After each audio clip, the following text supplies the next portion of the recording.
একদিন পর বিয়ে, বর্ণিল আলোকসজ্জায় সাজানো হয়েছে বাড়ি। আত্মীয় স্বজনের পদচারণায় মুখর চারপাশ, কিন্তু যে গেট দিয়ে নববধূর আসার কথা সেই গেট দিয়েই প্রবেশ করল বরের মরদেহ। মুহূর্তেই বিয়ে বাড়ি রূপ নিল সুখের বাড়িতে।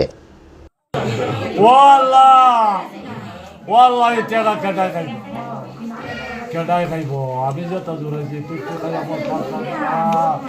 আমার বুঝতে পারবো যে আর তাহলে আমার কি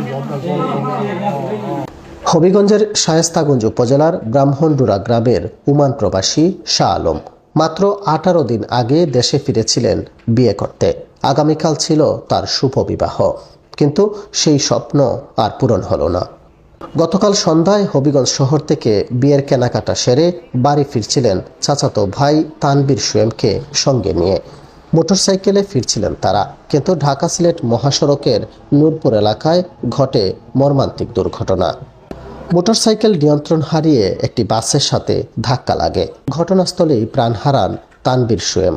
গুরুতর আহত অবস্থায় হাসপাতালে নেওয়া হলে শাহ আলমও মৃত্যুর কোলে ঢলে পড়েন। সাবেদ আলীর 5 মেয়ে ও 2 ছেলের মধ্যে ছোট ছিল শাহ আলম, আর তানবীর সুয়েম ছিল প্রাণ আরএফএলের শ্রমিক। 2 ভাইয়ের মৃত্যুতে এলাকায় নেমে এসেছে শোকের ছায়া। যখন ঘটনাটা ঘটে তখন বিকাল 5:30 বাজে। তখন সময় ডিউটিতে যাওয়ার সময় হঠাৎ দেখলাম যে একটা গাড়ি মানে ওদের সাইকেলে মানে বাড়ি দেয়। তখন সময় বাড়ি গিয়ে সাইকেলটা পড়ে যায়। পড়ার পরে পাঁচন থেকে আরেকটা গাড়ি এসে মানে ওদের উপর দিয়ে উঠে যায়। তাৎক্ষণিক সময় আমি নামলাম গাড়ি থেকে, নাইমা দেখলাম যে একজন জায়গায় মারা গেছে আর আরেকজন জীবিত আছে। পরে ওনাকে আমি জীবিত যেজন আছিল ওনাকে আমি একটা সিএনজি করে ফুটিয়ে সদর হাসপাতালে পাঠিয়ে দিলাম।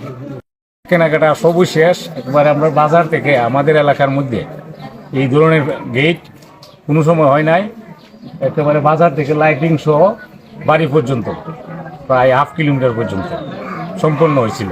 যে ও ওমান ব্যবসা ছিল, ওয়ার্কশপের 3-4টা দোকানের মালিক সে। একটি দুর্ঘটনা মুহূর্তেই শেষ করে দিল 2টি জীবন। আনন্দের বাড়ি পরিণত হলো শোকে, আরেক অনাগত স্বপ্ন থেকে গেল অপূর্ণ।